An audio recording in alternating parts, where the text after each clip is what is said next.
Monday morning had that particular stillness only Toronto office buildings carried before 9 a.m., the hush of elevators, humming espresso machines, steaming, and the occasional clack of someone's Oxfords echoing off marble floors.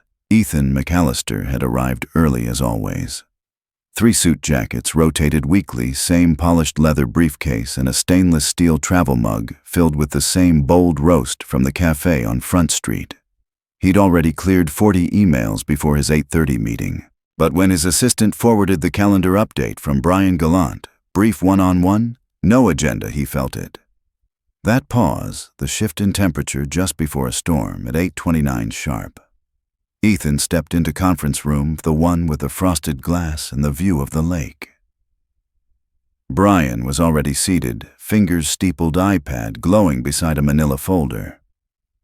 "Thanks for coming in, Ethan," he said, voice just a little too bright. "We've been evaluating structure, performance, alignment, and future strategy. After careful consideration, we're making some changes. No warmth, just that performative corporate sympathy." Brian slid the folder across the table. "Termination papers already signed by HR, and legal Northbridge is moving in a new direction." He added, as if the phrasing would soften the blow, "We need hungrier blood, more agile thinkers. It's not about what you've done, it's about where we're headed." Ethan didn't flinch. He didn't reach for the folder right away. He looked Brian in the eye for 3 seconds longer than was comfortable, then let out a breath and said, "I see." No resistance, no bargaining, just clarity. He picked up the folder, flipped through the pages with measured calm, then nodded once. "Thank you for the opportunity," he said simply. "I'll be packed up within the hour."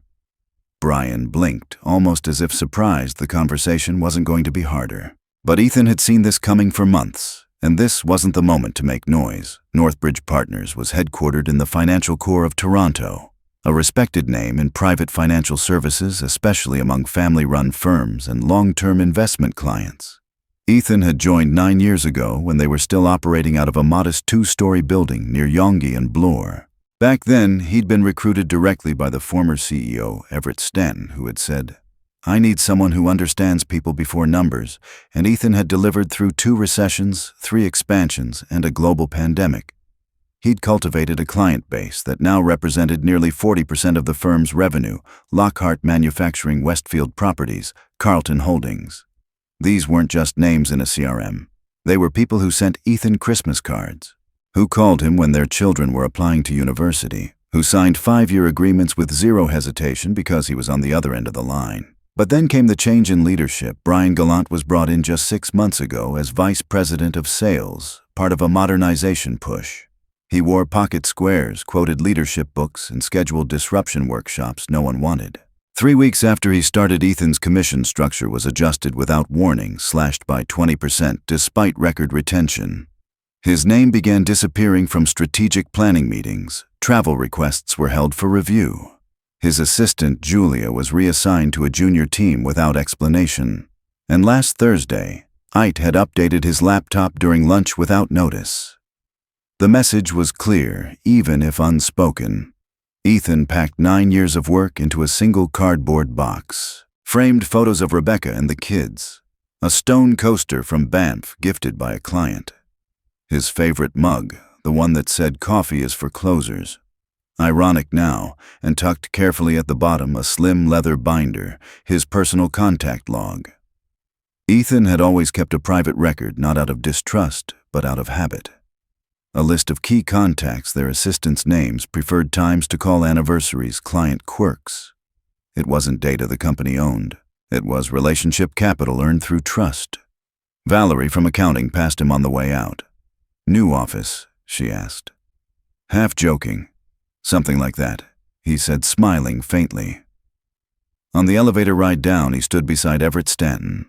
The CEO barely looked up from his phone, mumbling a distracted "Morning, Ethan," before stepping off at the executive level.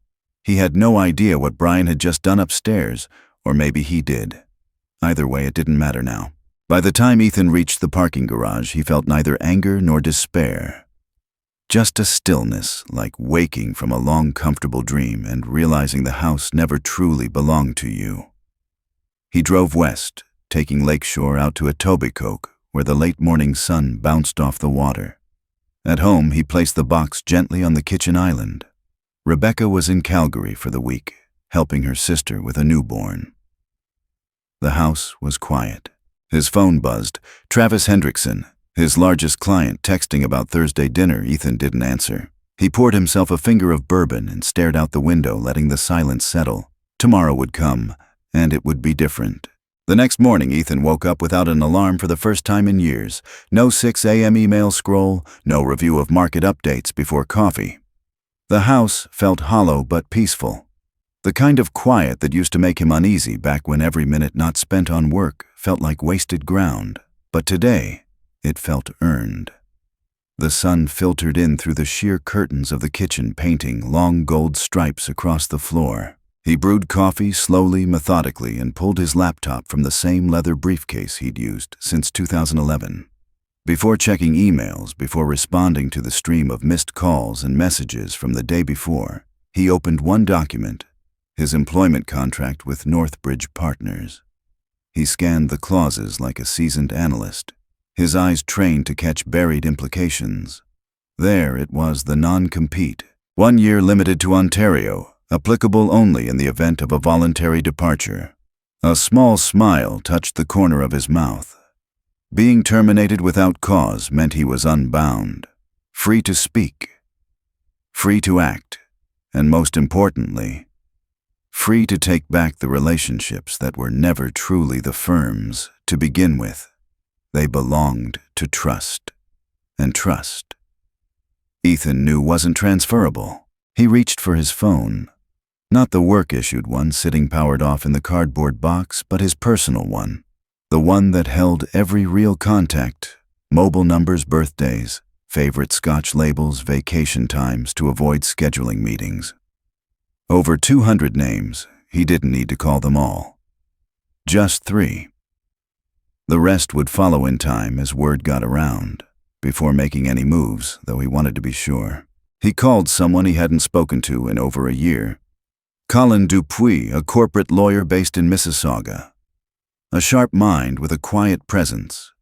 Colin owed Ethan a favor from years back when Ethan had helped his son-in-law secure funding to launch a family restaurant.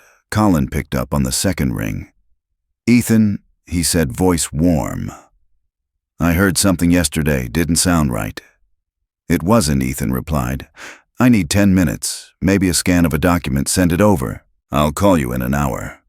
True to his word. Colin rang back at 10:02. "You're clean," he said. "No enforceable clause. The termination lifts the restrictions. You can work wherever with whomever." Ethan let out a long breath he hadn't realized he was holding. "That's good to hear." Colin paused. "They'll likely bluff, though, send letters, imply breaches, threaten clients. It won't stick, but be prepared." "Always am," Ethan said, "but I won't go on the offensive." "Of course not," Colin replied. "That's never been your style." With legal clarity in hand, Ethan moved to his next task. He took a pen from the drawer, blue ink always, and pulled out a yellow legal pad. At the top, he wrote 3 names in block letters. 1. Travis Hendrickson, Lockhart Manufacturing. James Henderson, Westfield Properties. 3. Peter Carlton, Carlton Holdings. These 3 alone accounted for just over $3 million in annual contracts. But more than that, they were barometers. If they shifted, others would follow. Ethan didn't need to sell them anything. He just needed to inform them. Let the trust do the rest. He paused, looking at the names. Each represented not just revenue, but years of conversation, handshakes, quiet loyalty. Travis had once invited him to his daughter's wedding in Vancouver. James had sent Ethan maple syrup every winter from his family's farm in Guelph. Peter called him every Canada Day just to talk business and life. These men didn't care about Northbridge's downtown office or its quarterly buzzwords. They cared about consistency. Ethan's consistency. He set the list aside. He wouldn't call today. He'd wait until the timing was right. Let yesterday's dust settle. Let Brian and Everett scramble. Let Alicia, the fresh-faced replacement they'd tried to pair with Travis 2 weeks ago, flounder through unfamiliar territory. Ethan didn't feel the need to rush. Precision always beats speed. He picked up his coffee and walked out to the back deck. The late April breeze still had a bite, but the sky was wide and blue, clear as his mind. There were no flights to catch, no review decks to finish. Just a plan forming quiet and deliberate. Later that afternoon, he sat at the kitchen table with his phone in front of him. Messages continued rolling in, former colleagues offering disbelief, subtle invitations to talk, veiled hints of discontent from within the company. One message stood out, though, from Julia, his old assistant. "They're panicking upstairs," it read. "Legal's drafting client letters already. Brian looks like he hasn't slept." Ethan didn't reply, but a thought came, gentle and unforced. You don't need to burn a bridge when the whole river is already drying up. As the sun dipped low over Lake Ontario, Ethan returned to his yellow pad. Beside each name, he wrote a short phrase. Travis, dinner Thursday. James, golf. Next week, Peter, Friday, Coffee Bay and Bloor. He wouldn't say much, just that he was no longer with Northbridge, that he appreciated the years they'd worked together, and that if they had any questions, they could always reach him directly. The rest would unfold by itself. The next morning broke cold and sharp. Despite the late spring sun, Toronto's weather had a way of reminding you who was really in control, just like the markets Ethan used to track before breakfast each day. But today, he didn't touch his laptop. No financial dashboards, no revenue reports, just the phone. His phone. The one that had rung through weddings, weekends, ski trips, even the odd hospital visit. The one his clients called when they wanted straight answers. Today, he would make just 3 calls. That was all it would take. He stood at the kitchen island, coffee in one hand, list in the other. The first name, Travis Hendrickson of Lockhart Manufacturing. Ethan had known Travis for nearly a decade, since the man ran operations out of a red brick warehouse in Hamilton and drove a Ford with a busted tail light. They had built that account together from nothing. Ethan tapped the contact, held the phone to his ear. One ring, 2. Ethan Travis's voice came through, clear, warm, familiar. "Was just about to text you, dinner plans still good for Thursday." Ethan closed his eyes for half a second, then spoke. "Actually, Travis, that's why I'm calling. I wanted you to hear it from me directly. As of Monday, I'm no longer with Northbridge." Silence, a long beat. Then wait, what, why? Ethan took a breath. No drama, no legal fight. Company decided to go a different direction. That's all I can say.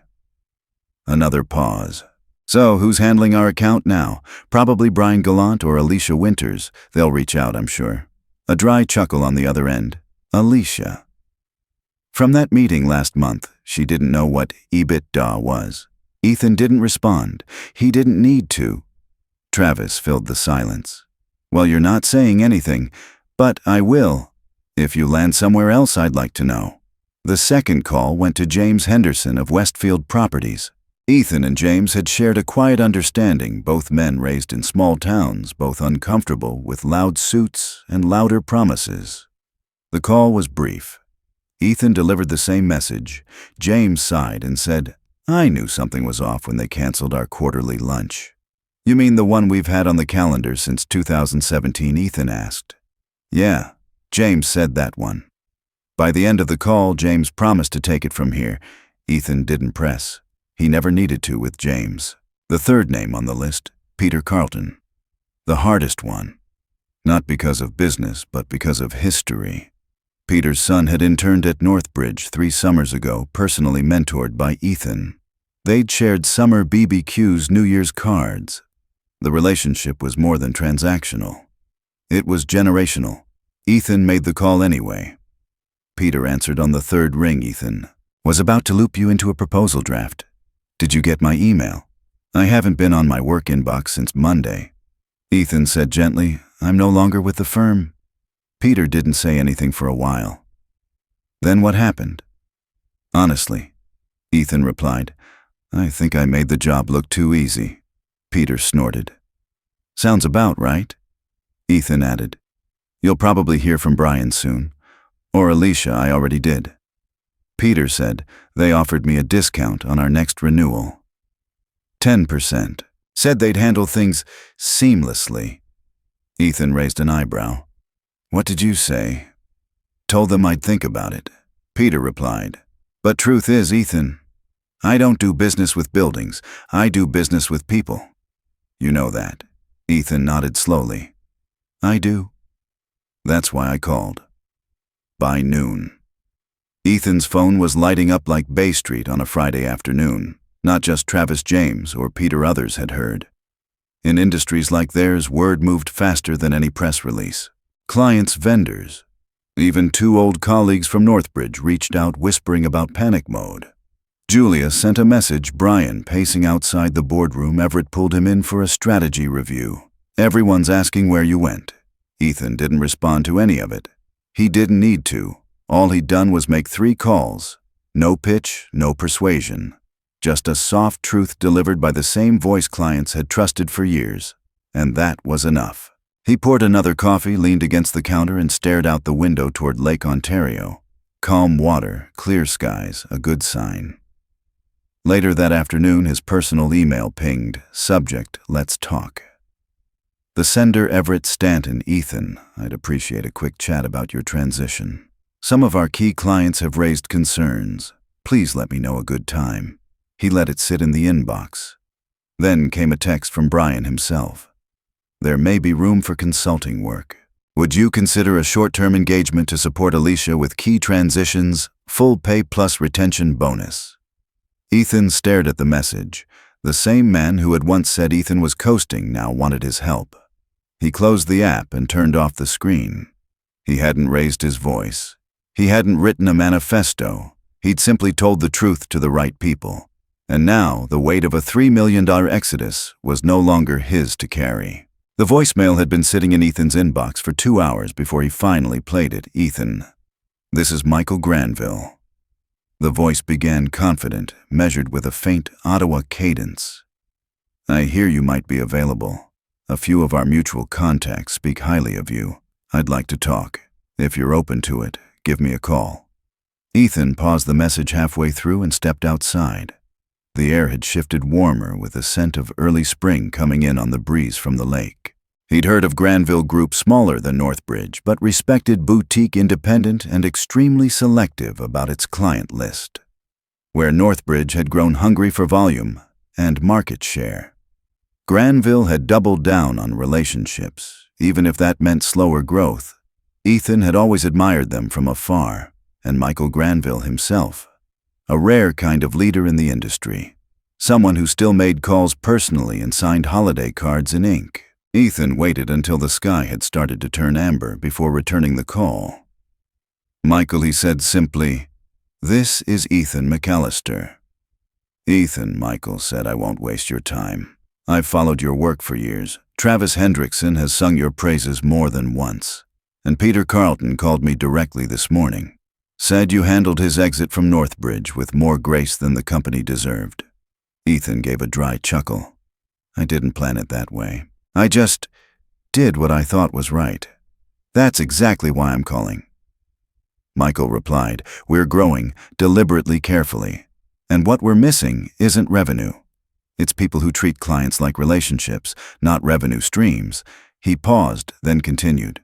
I want to make you an offer, Vice President of Client Development, full autonomy. No red tape, 6-figure signing bonus, a modest equity stake, and most importantly, a seat at the table, executive committee. Ethan felt the words settle around him. Not flashy, not desperate, just solid, real.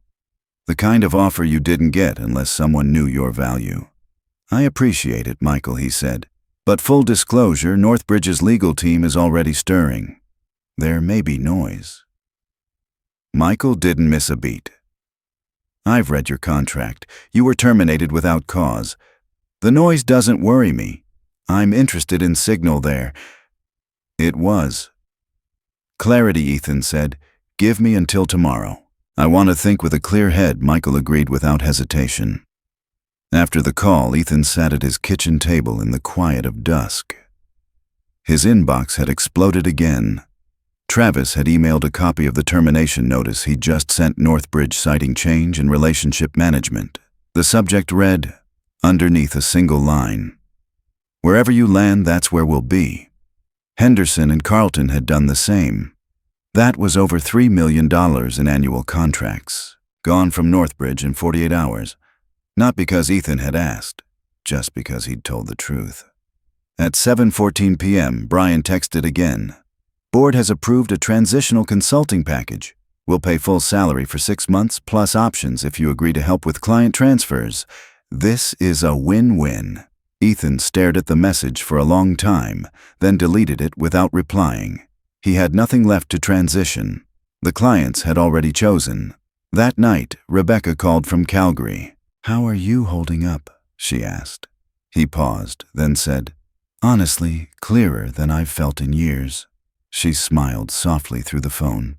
"That's what happens when the noise stops. I think I'm about to join a new firm." Ethan said, "Not a job. A real seat at the table." "Do they see you?" she asked, "Like really see you?" "Yeah," Ethan said, "they do." The next morning, Ethan called Michael Granville back. "I'm in." He said, "Let's talk timeline. How's next Monday?" Michael asked, "Too soon?" "Not at all," Ethan replied. "I've already started." That afternoon, Granville Group issued a private press release welcoming Ethan as vice president and executive committee member. The message was subtle, circulated only to key clients and industry partners, but the industry noticed. Back at Northbridge, the ripple was instant. Julia texted legal's scrambling, Alicia's in tears. Brian's trying to reassure the board. Ethan didn't respond. There was nothing to say. They'd had 9 years to value him. Now they were trying to price him after the fact. He shut his laptop, stepped out onto the deck, and looked across Lake Ontario as the clouds cleared. A new view. A new chapter, one he wouldn't have chosen, but now wouldn't trade for anything. Some departures aren't failures, they're revelations. It was just past 10 a.m. when Ethan received the text from Julia. "We need to talk. Not on work devices." He hesitated for a moment, then replied, "Coffee shop noon. Same place as last year's review." The corner cafe on Queen and Spadina was a spot few Northbridge executives ever visited. Too casual, too low stakes. But Ethan preferred it quiet, good espresso, and no boardroom pretense. He arrived early, sat near the back window, and ordered 2 Americanos.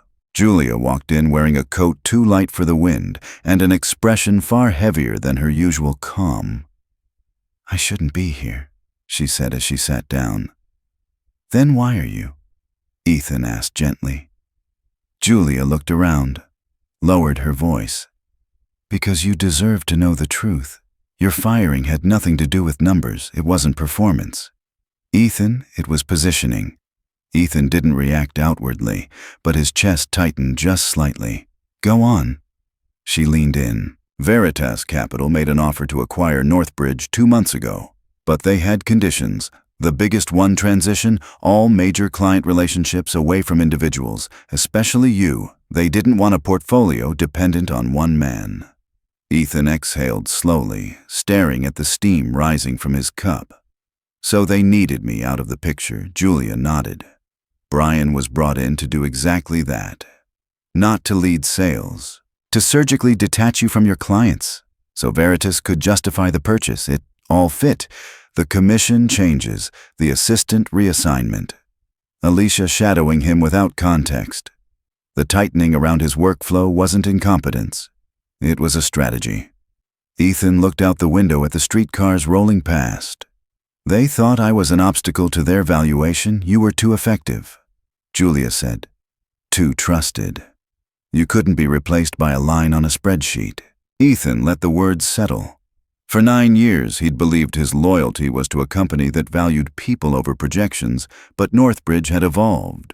Or maybe it had never been what he thought. They were already introducing Veritas reps to your clients. Julia added, lowering her voice even more.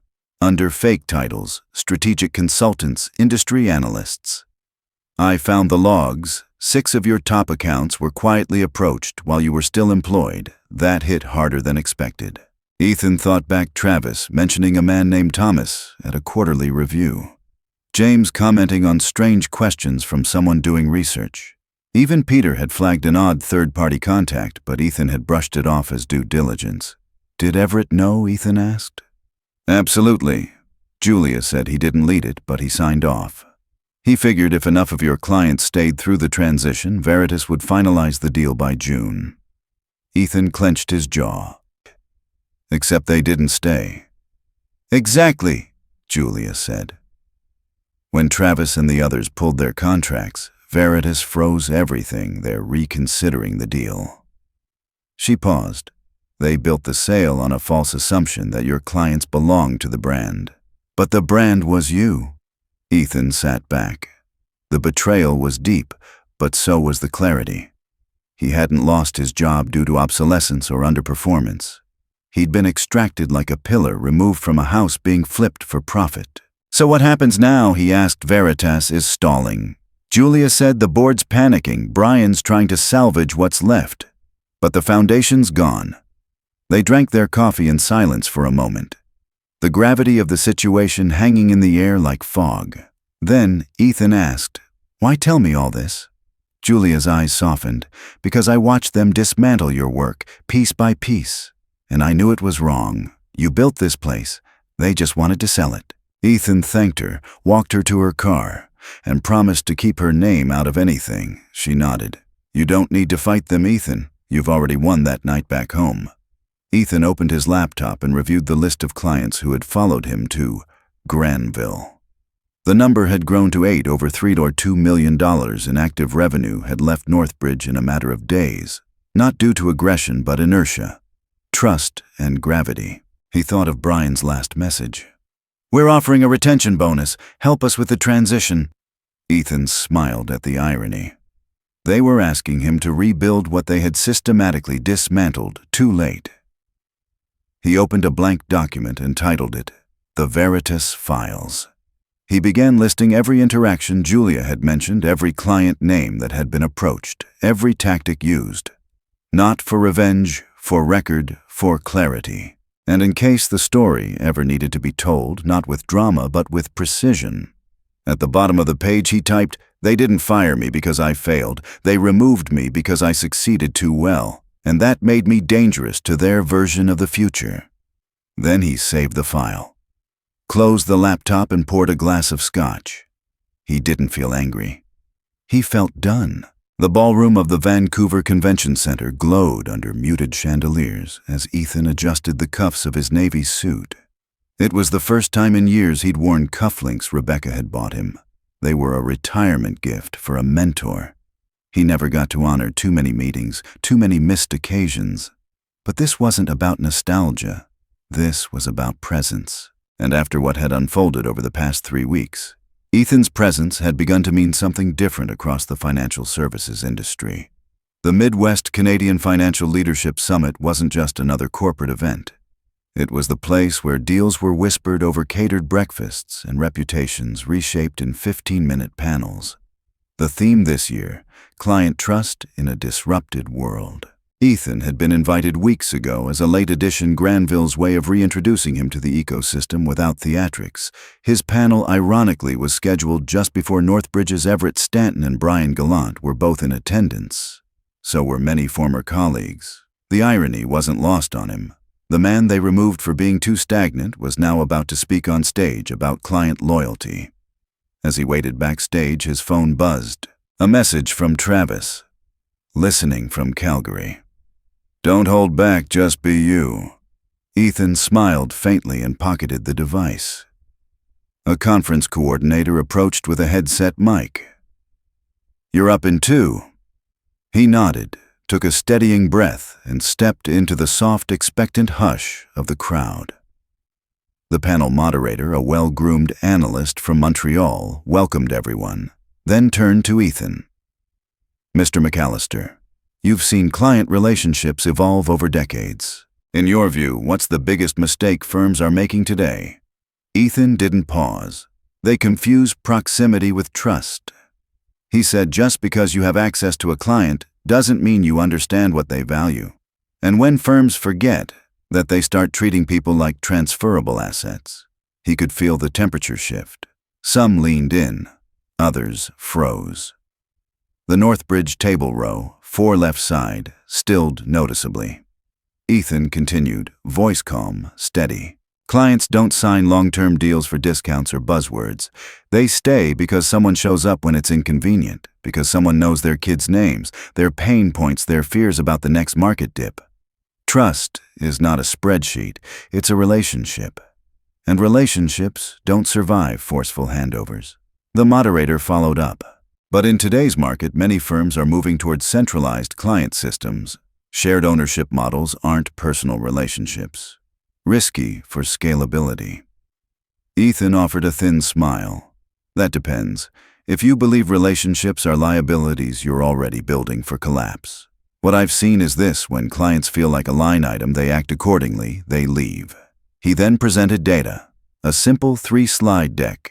No charts exploding with colors, just facts. 8 clients transitioned to Granville, response times improved by 53%. Onboarding costs down 30%. Satisfaction scores jumped 22 points. Not a single name mentioned, but everyone knew who those clients had been and who had once managed them. The silence was heavy, not hostile, just stunned. A younger analyst in the audience raised a hand. Mr. McAllister, with all due respect, isn't your story exactly the risk companies fear, that a relationship manager becomes bigger than the firm? Ethan met his gaze evenly.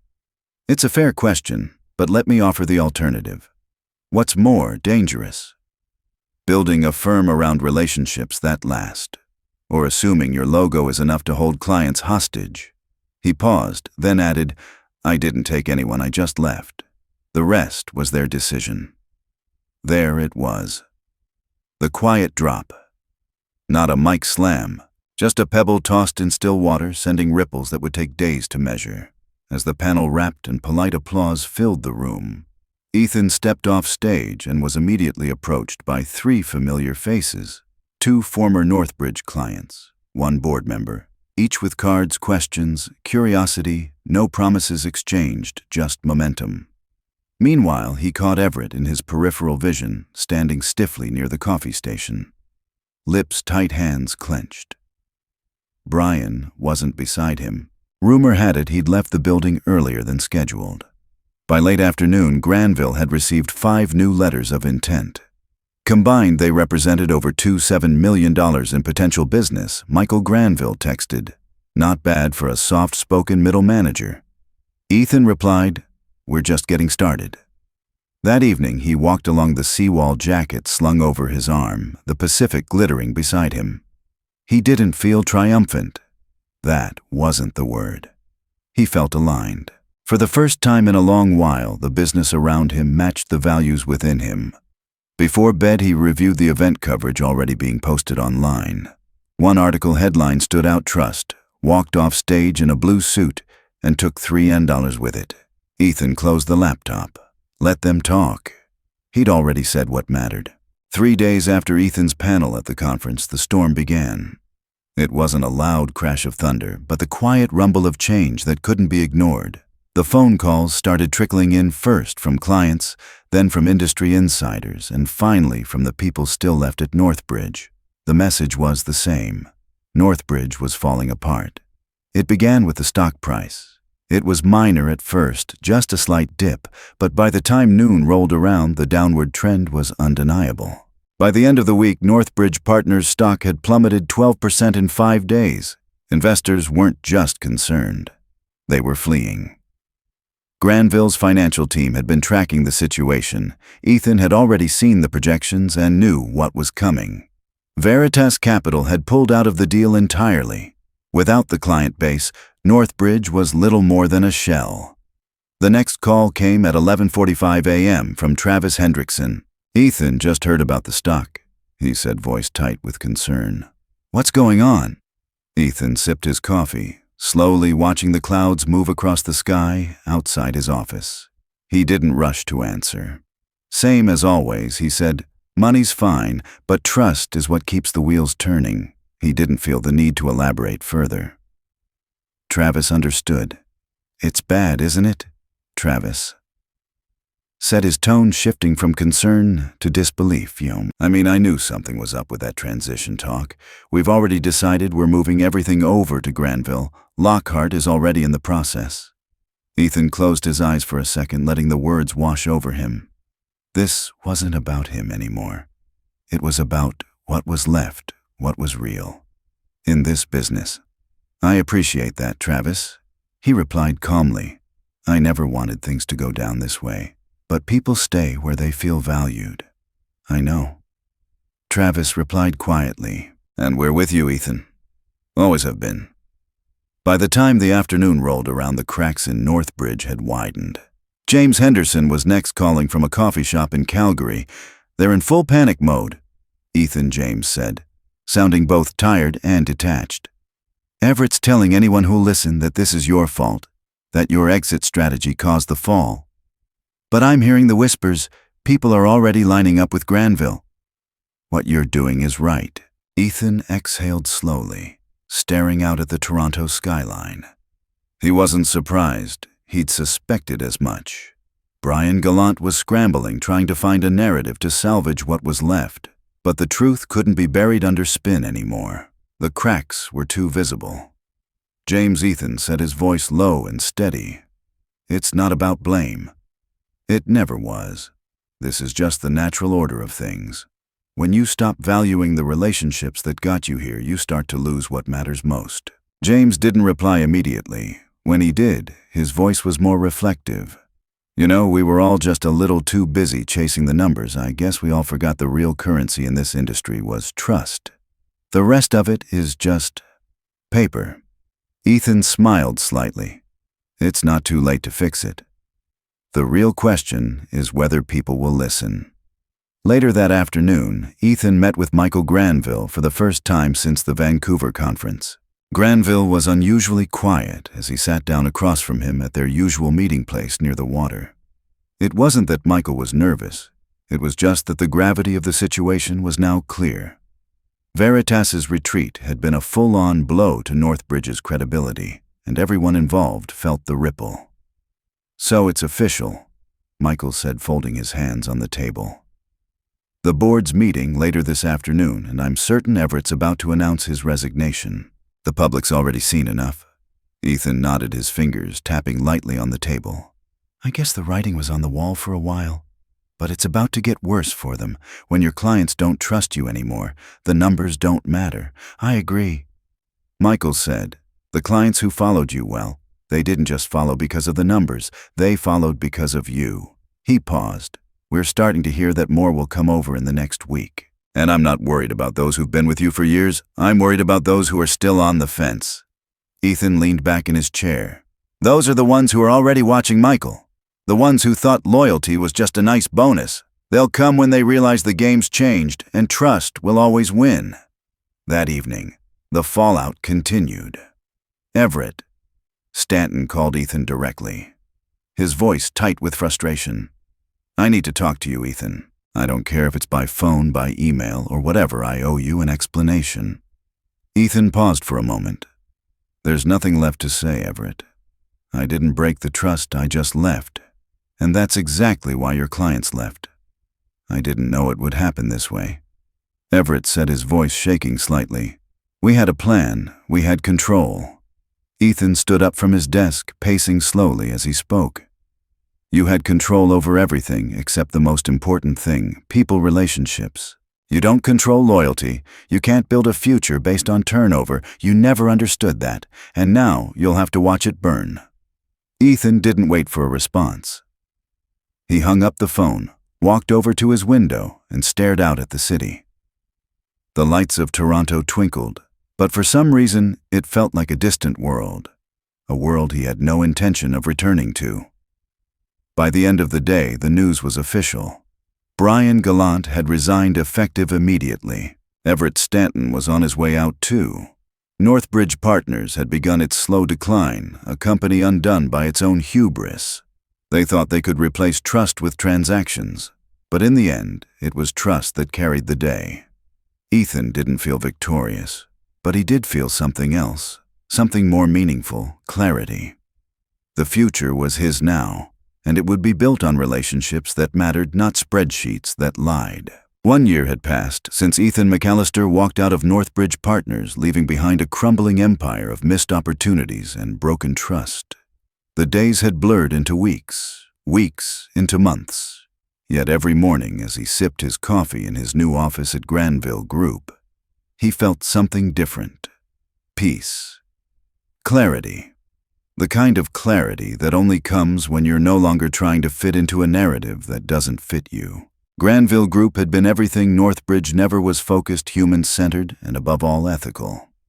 In its approach to business, Ethan had worked tirelessly in his first year, building not just a portfolio of high-value clients, but also the foundations for a team that truly understood the value of loyalty. It wasn't about chasing numbers, it was about nurturing trust and respecting the long-term relationships that made those numbers possible.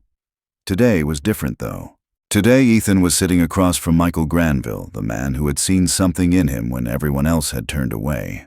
Michael had just finished his morning briefing with the executive committee, and his face was unreadable.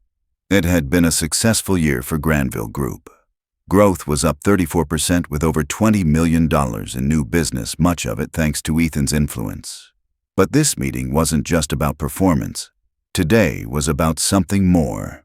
Today, Ethan was being offered a seat at the table. "Ethan," Michael said, his voice steady as he set down his pen, "this company wouldn't be where it is without you, we all know that. But the truth is, we need you to lead more than just clients now. We need you to help shape the future of Granville Group." Ethan looked at Michael, the words sinking in slowly. "What are you asking me?" he said quietly. "I'm asking you to take a step further." Michael said, "We're offering you a full partnership, equity, full decision-making power, and the opportunity to guide this firm with us." For a moment, Ethan felt the weight of the offer press down on him. He had always known he was capable of leading. He had done so for nearly a decade at Northbridge. But this was different. At Granville, it wasn't about proving himself anymore. It was about continuing to build a legacy that was built on something stronger than transactions, something that would last long after the numbers stopped mattering. Ethan nodded, his voice steady. "I'm in," he said simply, "but I want to make sure we're still focused on what got us here: relationships, integrity. I don't want to lose sight of that. Not for anything." Michael smiled, a rare gesture that showed he understood exactly what Ethan meant. "That's why I'm offering you this. You're not just a revenue generator, Ethan. You're a steward of the culture we're building here. The decision was made, but the work wasn't done." Granville Group had a reputation to uphold, and Ethan had big shoes to fill as the new partner. He was no longer just the senior client director. He was now part of the very fabric of the company. His responsibilities had shifted. It wasn't just about securing clients. It was about securing their trust in a market that was changing faster than anyone could keep up with. As he left Michael's office, Ethan's phone buzzed. It was a message from Travis Hendrickson, his longtime client. "Heard the news, Ethan. Congrats on the promotion. We'll be at your office tomorrow morning to sign the new contracts. I think it's time we made our partnership official, don't you?" Ethan smiled. That was the third major contract that had followed him from Northbridge to Granville. The rest of his clients, from Lockhart Manufacturing to Westfield Properties, had also come along. They had all come because of him, not because of the brand. They knew Ethan's value, and he had never let them down. The next morning, Ethan sat at the head of the Granville Group's new executive meeting. The team, eager and fresh, waited for his leadership. He opened the meeting with the usual pleasantries, but today he was different. Today he spoke from the heart. "We're building something here that's more than just business. We're building trust. If we ever forget that, if we ever lose sight of our core values, we'll lose everything. I want us to be the company people turn to when they need someone who understands them, not just their balance sheets." His words resonated throughout the room. His team understood. It wasn't about maximizing profits for the sake of profits. It was about helping people navigate the stormy waters of business with honesty, loyalty, and foresight. That was how they had gotten here, and that was how they would keep growing. Later that week, Ethan signed the final papers to become a full partner in Granville Group. The offer had been generous, but more than that, it had been a recognition of his values, of his commitment to building something lasting, not just profitable. As he sat at his desk that afternoon, looking out at the skyline of Toronto, Ethan couldn't help but feel a sense of fulfillment. This was the future he had always wanted, not just for himself, but for the people who had trusted him. Granville Group wasn't just a place where business happened. It was a place where people mattered. It was a place where loyalty meant something, where integrity was the foundation of every decision. And Ethan McAllister, once just a name on a business card, was now the one who would help steer that ship into the future. Rebecca walked into his office that evening, 2 cups of coffee in hand. "You look different," she said, her eyes twinkling with curiosity. Ethan smiled, finally feeling the weight of the moment lift. "I'm where I'm supposed to be," he said softly, "and I'm building it the right way this time." They sat together in silence, sipping their coffee, watching the world move outside. Ethan knew there would always be challenges ahead. But for the first time in a long while, he felt sure of one thing. He was ready for whatever came next. Ethan McAllister's story is a powerful reminder of one crucial principle in life and business. Trust and enduring relationships matter more than anything. Despite facing betrayal and being pushed out after years of dedication, Ethan didn't respond with anger or loud confrontation. Instead, he chose the quiet path of letting the values he had built over time speak for themselves. Ethan understood that when you build trust with others, you're not just constructing a career, you're building a network of lasting relationships. And when you are a person, others can rely on opportunities will follow, even if you must navigate through challenging times. This lesson is especially relevant to those who have weathered many ups and downs in their careers, where change and major decisions can sometimes erode trust. But a strong relationship will withstand it all. Life may throw unexpected twists your way, but it's the values you uphold that help you remain grounded and move forward. If you found this story meaningful, feel free to share and leave a comment. What are your thoughts on building relationships in both your professional and personal life? Let's continue exploring these lessons in future stories.